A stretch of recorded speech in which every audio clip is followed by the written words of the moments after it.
السلام عليكم ورحمة الله وبركاته. أهلا بكل المتابعين، عاملين ايه؟ يا رب تكونوا بخير. اللهم صل وسلم وبارك على سيدنا محمد. معاكم نورة من قناة يوميات وأكلات نورة. إن شاء الله النهاردة هنبتدي مع بعض فيديو جديد. هنعمل الكشري المصري بطريقة كده بسيطة، يا رب تعجبكم. ما تنسوش تحطوا لنا لايك للفيديو لو عجبكم.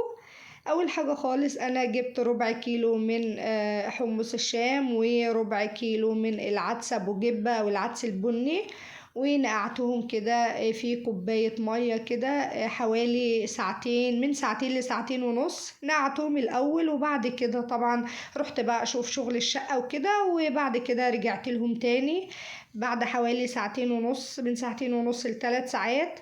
بعد كده جبت حمص الشام وغيرت له المية بتاعته، عشان طبعا ما ينفعش نسويه في مية النقع، لها اضرار طبعا بالذات البقوليات. ففضيت المية اللي كان منقوع فيها وغيرت له، شطفته وغيرت له المية.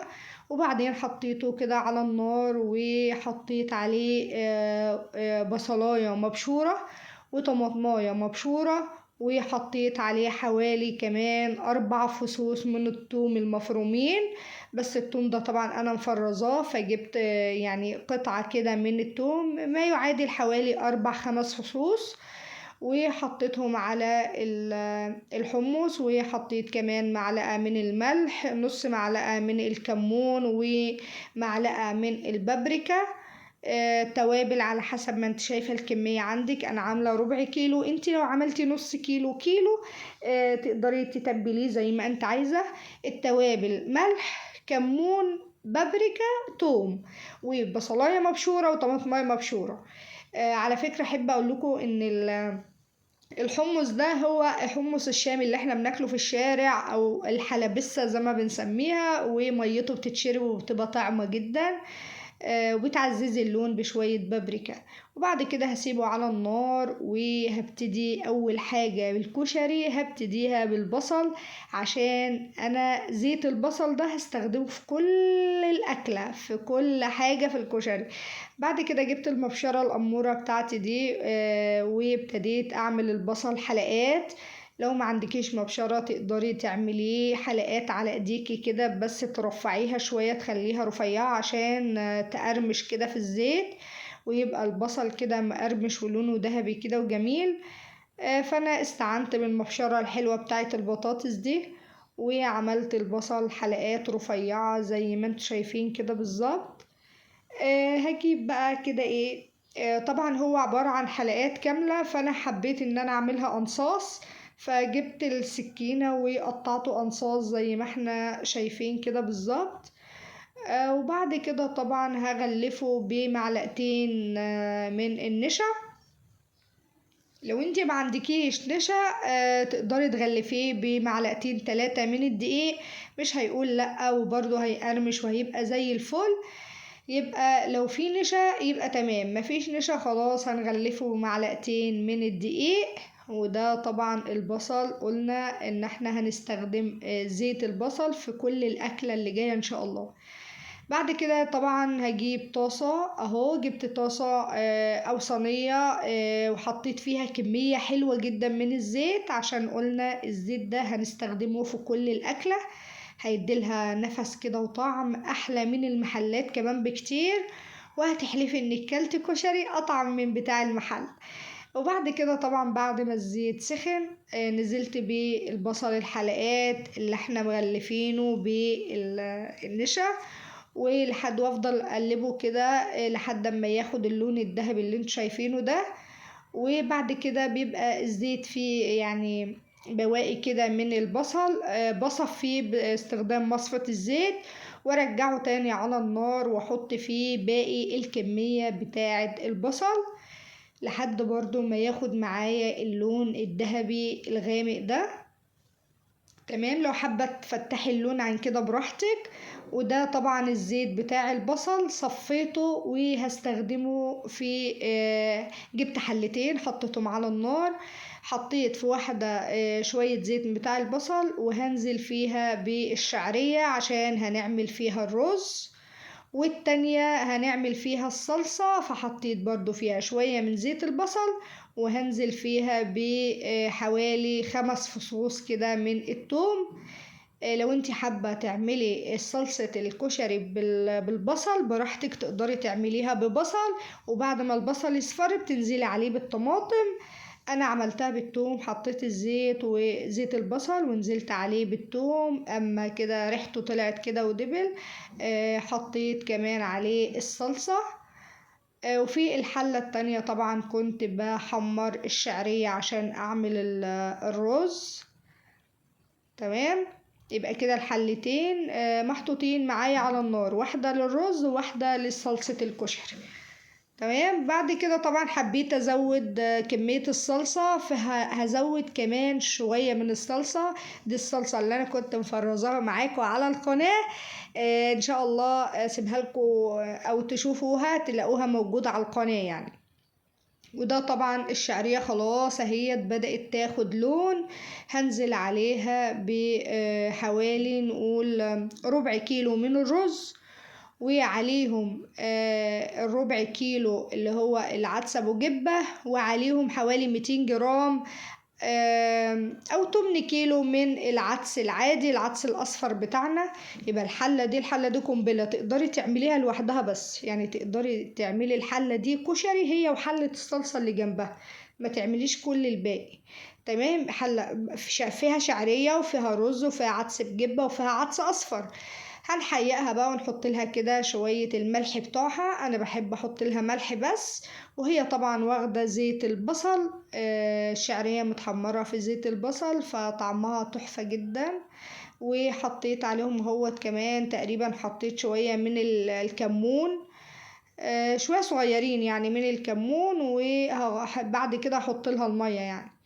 والصلصة اللي معايا صلصة الكشري احط لها معلقة من الملح ومعلقة من الفلفل ومعلقة من الكمون، وهحط لها كمان معلقة من البابريكا. يبقى ملح وفلفل وكمون وكزبرة ناشفة وبابريكا. تمام، وهقلبها كده واسيبها على النار لحد ما تستوي. ونرجع تاني للرز. حطيت له طبعا العيار بتاع المية، الرز المصري الكوباية الرز بتاخد كوباية مية. وبعد كده هنسيب الاتنين دول ونروح بقى عشان نعمل المكرونة.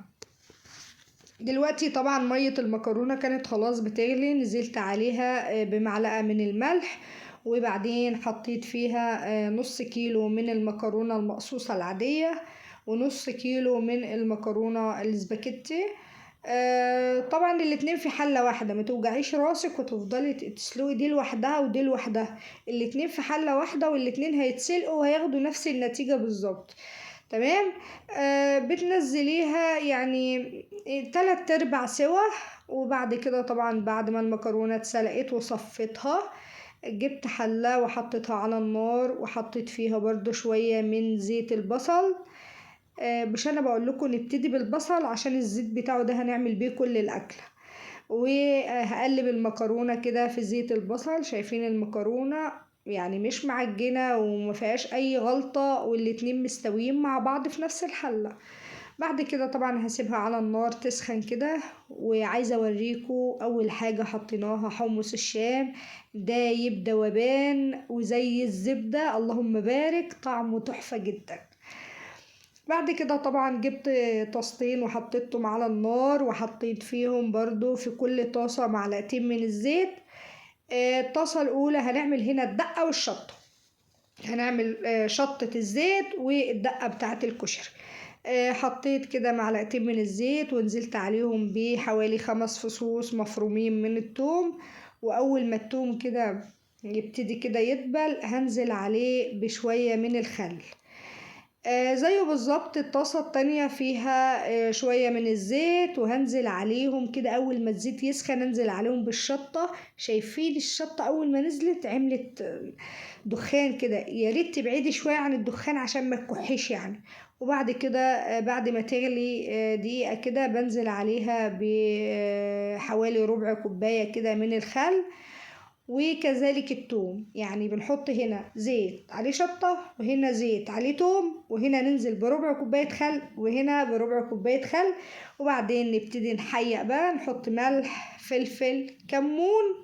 تمام. بالنسبة للشطة ملح وفلفل وكمون، وننزل عليها بكبشتين من صلصة الكشري.